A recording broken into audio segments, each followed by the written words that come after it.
Stalin tratou seu filho primogênito como qualquer outro soldado soviético.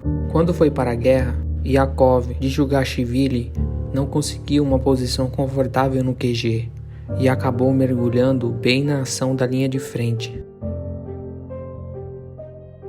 Estou envergonhado diante do meu pai por continuar vivo, disse Yakov, filho de Joseph Stalin, aos alemães durante o interrogatório. O então líder supremo soviético, que tinha uma atitude negativa em relação aos soldados do Exército Vermelho que se rendiam, enfrentou uma das situações mais difíceis da sua vida. O inimigo havia capturado seu próprio filho. Yakov era fruto do primeiro casamento de Stalin. Como sua mãe morreu logo após o parto e o pai passou o tempo todo na luta revolucionária, o pequeno Yakov foi criado por uma tia. Em 1921, aos 14 anos, Yakov se mudou da Geórgia para Moscou, onde conheceu seu pai pela primeira vez. As relações entre os dois, que não sabiam muito um do outro, eram difíceis. Stalin foi categoricamente contra o primeiro casamento de Yakov, e isso provocou uma grande briga entre o pai e o filho. Além disso, Yakov sofreu uma tragédia pessoal, a morte da sua filha pequena.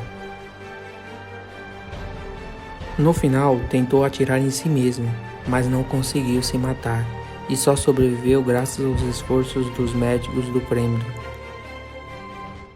No entanto, o filho mais velho do líder soviético nem sempre se opunha ao pai. Engenheiro de turbinas, por insistência do seu pai, Yakov se matriculou na Academia de Artilharia do Exército Vermelho. Em maio de 1941, um mês antes da invasão alemã à União Soviética, o tenente sênior Yakov foi nomeado comandante de uma bateria de artilharia. Quando a guerra começou, o líder soviético não fez nada para proteger o seu filho, que acabou indo parar na linha de frente como um comandante comum do exército. Mas Yakov não lutou muito tempo. No início de julho de 1941, unidades do seu 20º Exército se renderam na Bielorrússia. E em dia 16 de julho, durante a tentativa de escapar e alcançar o lado soviético, o tenente Yakov foi capturado.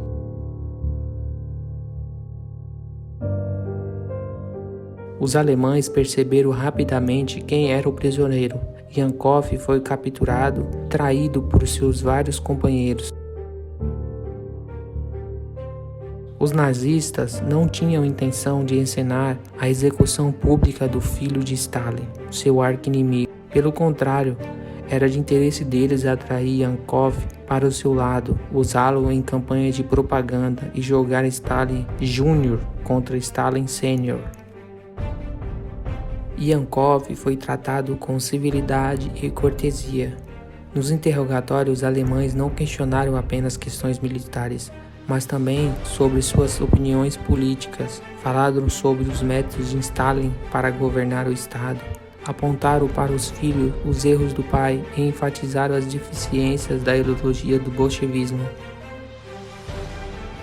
Mas os nazistas não chegaram a resultado algum nas tentativas de amolecer o prisioneiro de guerra, e Yakov se recusou ativamente a cooperar com os alemães. A máquina de propaganda do Terceiro Reich garantiu que a notícia da captura do filho do todo-poderoso Stalin se tornasse conhecimento geral na União Soviética. Embora Yakov tenha enfatizado nos interrogatórios que havia sido prisioneiro contra sua vontade, os alemães declararam que sua rendição havia sido inteiramente voluntária.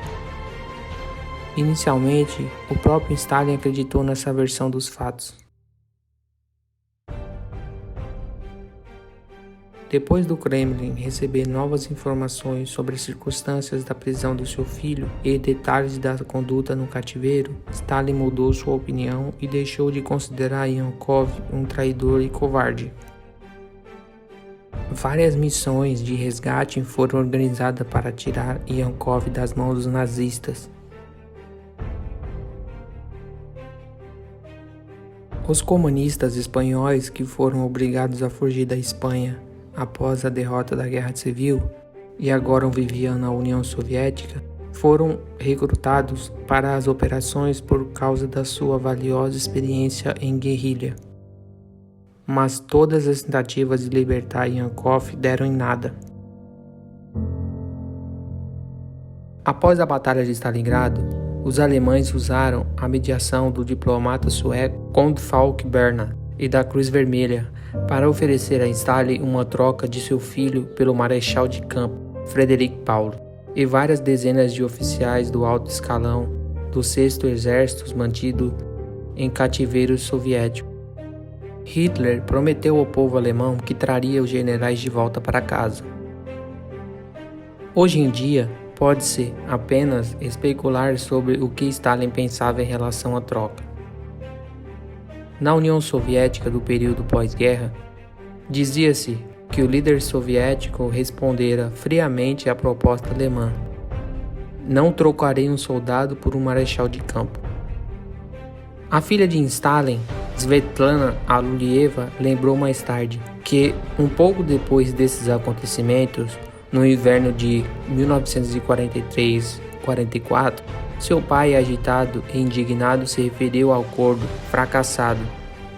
Os alemães propuseram trocar Yankov por alguns de seu povo. Eu deveria começar a negociar com eles? Não, guerra é guerra. O Marechal Zhukov escreveu em suas memórias e pensamentos. Certa vez, enquanto estavam caminhando, ele perguntou a Stalin sobre o seu filho mais velho. Stalin respondeu, pensativo: "Yankov não vai sair do cativeiro. Os fascistas vão atirar nele." Depois de uma pausa, ele acrescentou: "Não, Yankov prefere a morte a trair a pátria." Mesmo sob pressão, Yankov manteve um comportamento desafiador, e o que havia começado como um bom tratamento por parte dos alemães, rapidamente se tornou extremamente severo. O resultado foi que, incapazes de explorar, para fins de propaganda ou fazer uma troca de prisioneiros, perderam totalmente o interesse por Yankov. Em 14 de abril de 1943, Yankov se jogou contra uma cerca elétrica no campo de concentração e foi imediatamente morto a tiros por um guarda. É um mistério até hoje se ele queria de fato cometer suicídio ou escapar, ou se sua morte foi organizada pelos próprios alemães.